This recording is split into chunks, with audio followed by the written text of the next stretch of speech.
Well, good morning. Please be seated. On behalf of the First Family, welcome to the White House. And welcome to the inaugural meeting of the Presidential Advisory Commission on Election Integrity. Just over 2 months ago, on May the 11th, President Trump signed an executive order to create a commission to, in his words, help to, quote, promote fair and honest federal elections, the foundation of our democracy. Election integrity matters to every American. President Calvin Coolidge reminded us, in his words, that, quote, the whole system of American government rests on the ballot box. And President Reagan declared that, quote, the right to vote is the crown jewel of American liberties. By establishing this commission, President Trump is taking action to ensure that the ballot box remains inviolate and that the crown jewel shines brighter than ever before. At the President's direction, I'll have the honor to serve as chairman of this commission, and it's a privilege to convene this first meeting today. President Trump knows that the integrity of our electoral system transcends party lines, and I'm grateful this commission has brought together a distinguished group of bipartisan election experts and public officials from federal, state, and the local level. And together, this bipartisan group will perform a truly nonpartisan service to the American people. I'd especially like to recognize our Vice Chairman, who you'll hear more from after the President's remarks, a man whose long service has established him as a national leader on election integrity, Kansas Secretary of State Chris Kobach. I also, as a point of personal privilege, would like to express my thanks and appreciation to Indiana's Secretary of State, Connie Lawson, who joins us as a part of this panel. President Trump knows that the principle of one person, one vote is foundational to the American system of democracy.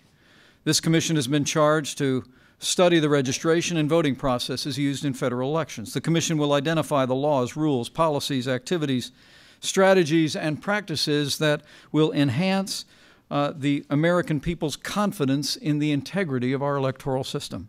We'll also explore the vulnerabilities in our system that could lead to improper voter registration and even improper voting.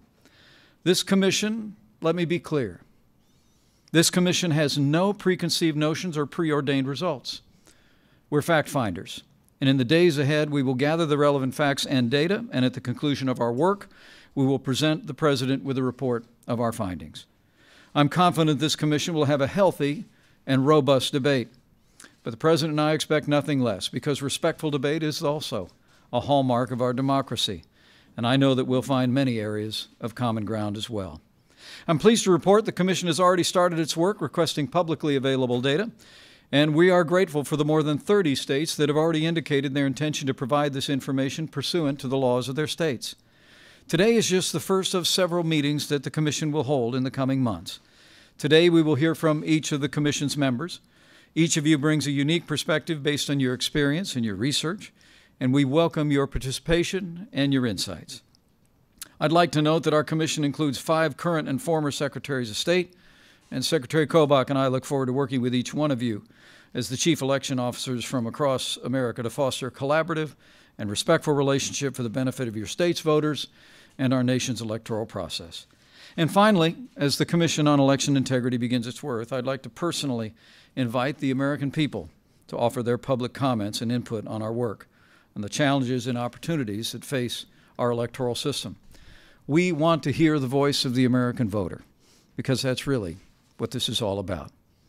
You know, it's the greatest privilege of my life to serve as Vice President to a President who cares so deeply about the integrity of America's elections and the right of each and every American to see the sanctity of their vote protected.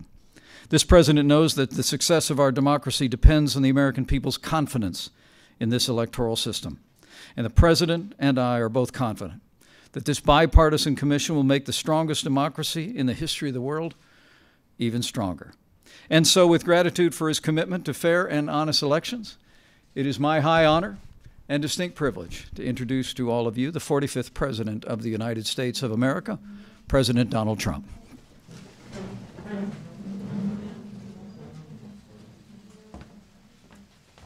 Thank you very much. Thank you. Please be seated. Thank you.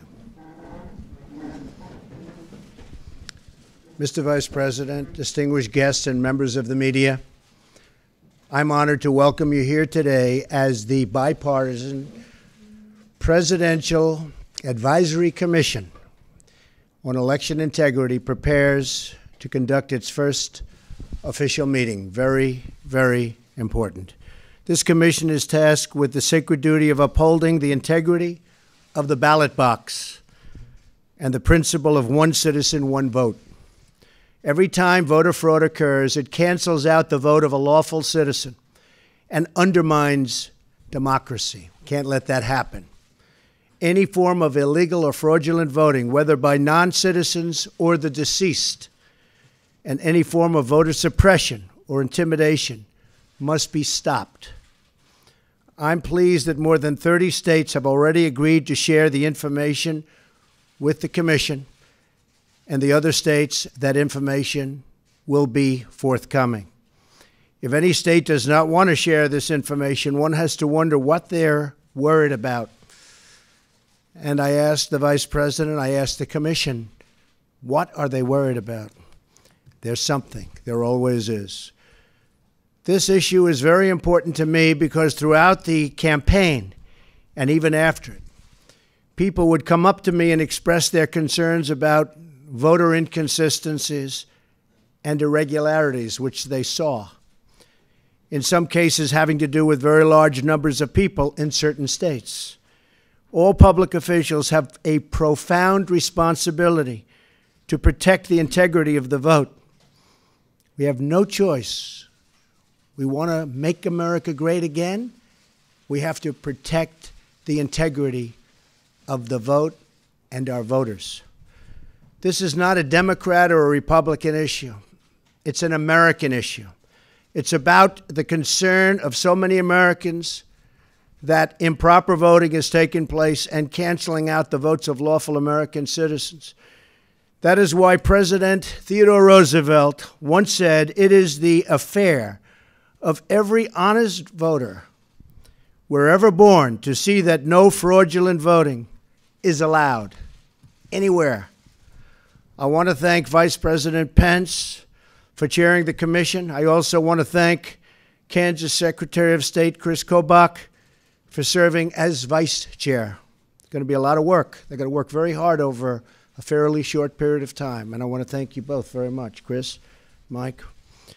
This is a bipartisan panel consisting of both Republican and Democratic leaders and experts on voter integrity. I would like to personally thank each of our panel members for serving. Really do appreciate it. In addition to the chair and vice chair, this distinguished bipartisan panel includes Indiana Secretary of State Connie Lawson. Thank you. New Hampshire Secretary of State Bill Gardner. Thank you. Maine Secretary of State Matthew Dunlop.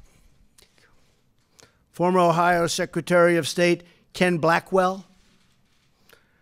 Election Assistance Commissioner Christy McCormick. Thank you. Former Arkansas State Representative David Dunn. Thank you, David. Wood County, West Virginia Clerk Mark Rhodes.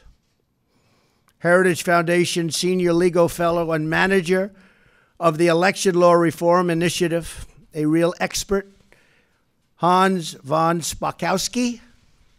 President and General Counsel of the Public Interest Legal Foundation, great group, J. Christian Adams, and Jefferson County, Alabama Probate Judge Alan King. Thank you. Thank you very much. Each of you has been entrusted with the great responsibility of helping to advance the cause of fair, honest, and lawful elections. Your work will help protect our democracy. This will be a very transparent process. It's going to be very open for everybody to see. You will approach this important task with a very open mind and with no conclusions already drawn. You will fairly and objectively follow the facts wherever they may lead. I look forward to the findings and recommendations your report will produce, and I share your report as soon as I can and as soon as possible with the American people so the full truth will be known and exposed if necessary in the light of day. We call on every state to give its full support and total cooperation in this effort. Most of them have really done brilliantly, and we appreciate it, and the rest, all of that information will be forthcoming. Thank you very much, Mr. Vice President. Thank you, and Chris, thank you. Panel, thank you very much. We appreciate it. Do a great job. Thank you. Thank you. Thank you very much.